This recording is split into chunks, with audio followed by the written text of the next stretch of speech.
Hello everyone and welcome to this week's Edmonds Racing Preview Show. Toby's back from his Sydney mission, back here at the Perch to preview a big weekend of racing. And first off, mate, let's talk about the Sydney mission. Mimi Lagarde, she obviously had to contend with a wet track, probably not ideal, but what did you make of the run and where to next for her?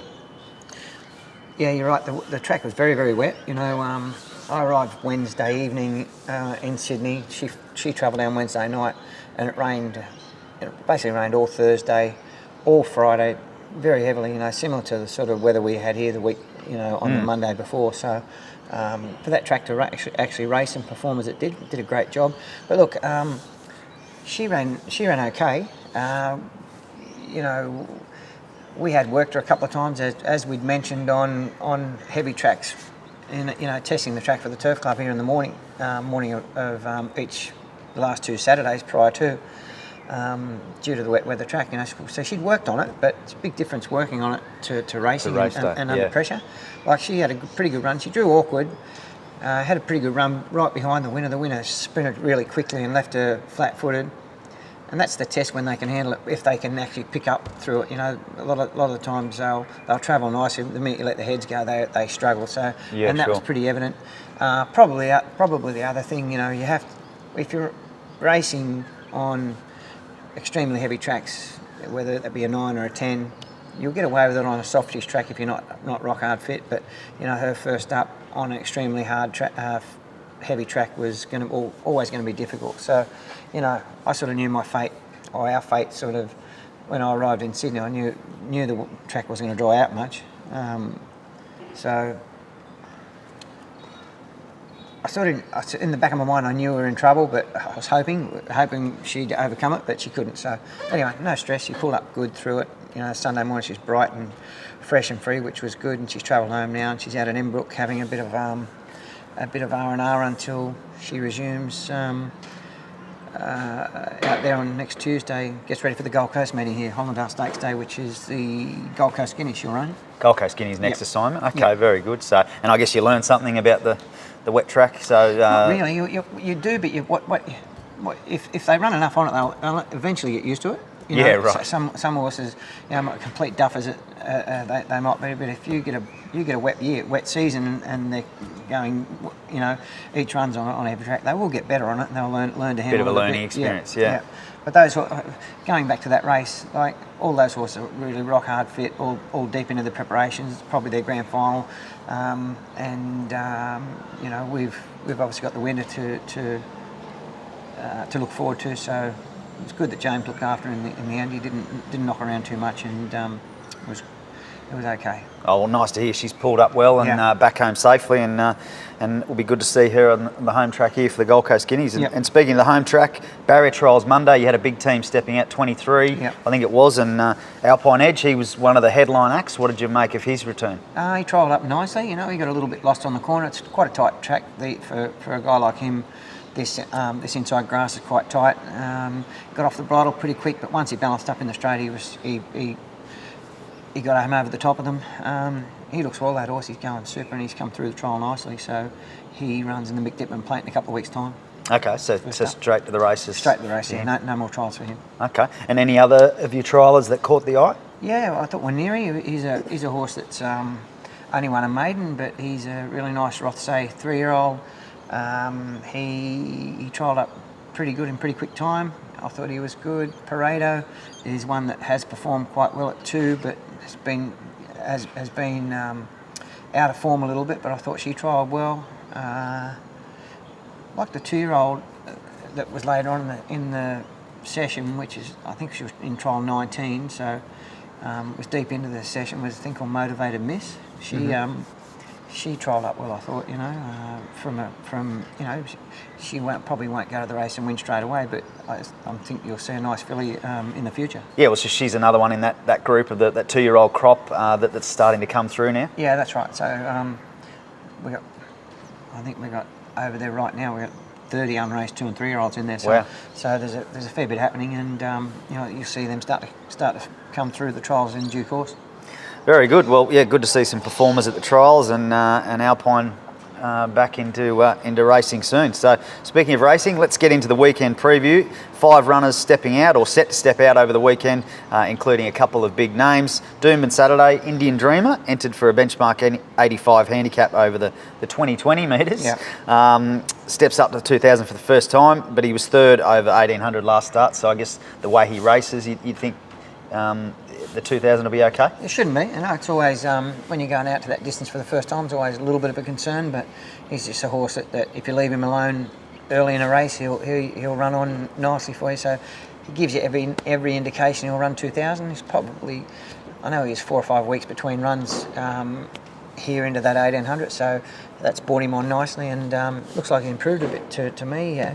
Gallop good on Tuesday morning on the course proper. He just finished his preparation off this morning with a 5-1 gallop where he's pretty sharp up to the line,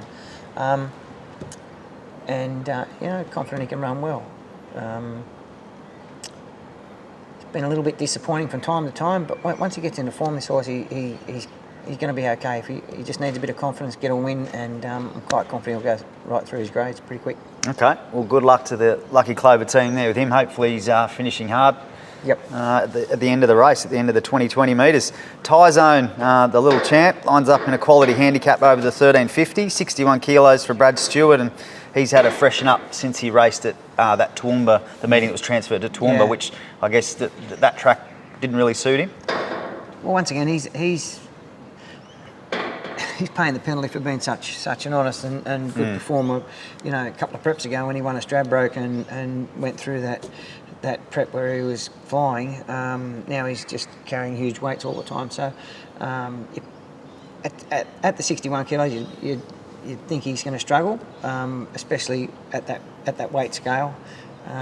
His next run would be the Archer in Rockhampton back at weight for age, where he'll be on level weights with most things, and that's probably when you'll get to see the true Tyzone, I think. This week though he's going well.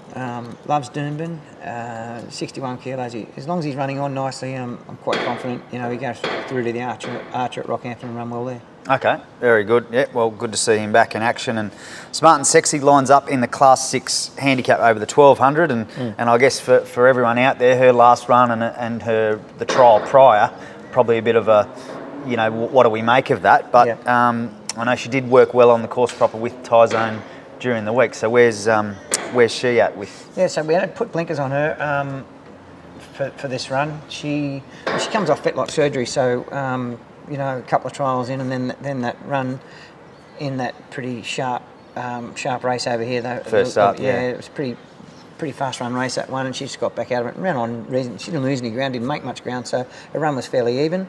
But she's come on nicely, and she's a filly that does always. She's always a little average first up, but then she improves pretty quickly. So we'd expect to see some improvement, especially with blinkers on this week. She can run on nicely. Whether she can win or not second up, I'm not sure, but do expect some improvement. Okay, well there you go.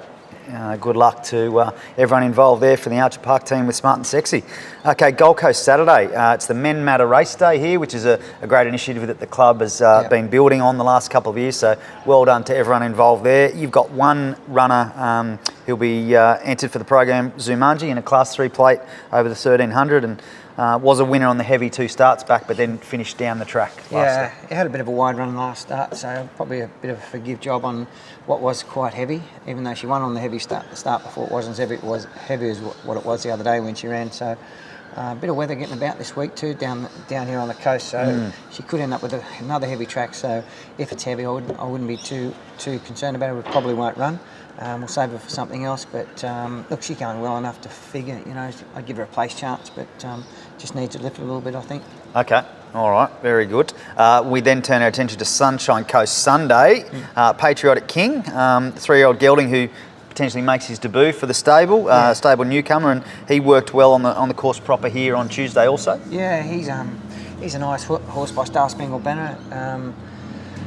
Wiley Dalziel and his guys give him to us to train from his previous trainer Rui, who's retired from training, and Foxy Robinson, who's in the ownership, was in Vanagirl, so that's how we've ended up with the horse. He's a nice horse.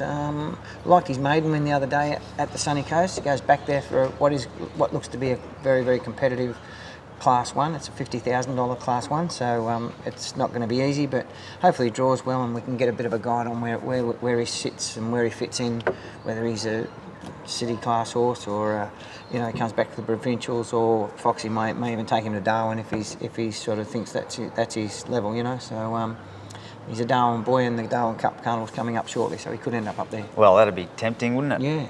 Well, I won't be taking him. He'll go to another trainer up there, which will be great. Okay, very good. Well, good to see him stepping out for the first time, and good luck to the owners there. I guess you'll learn more about him. Yep. So they're the 5 runners Yes. heading into the weekend. Probably a bit tricky to settle on a best bet, but I'll ask you anyway. Indian Dreamer's probably the best chance, I would think, for the weekend. His horse building and working his way to a win, so I'm pretty confident he can run well. Okay. Well, weather permitting, of course. There is some weather coming, so be careful.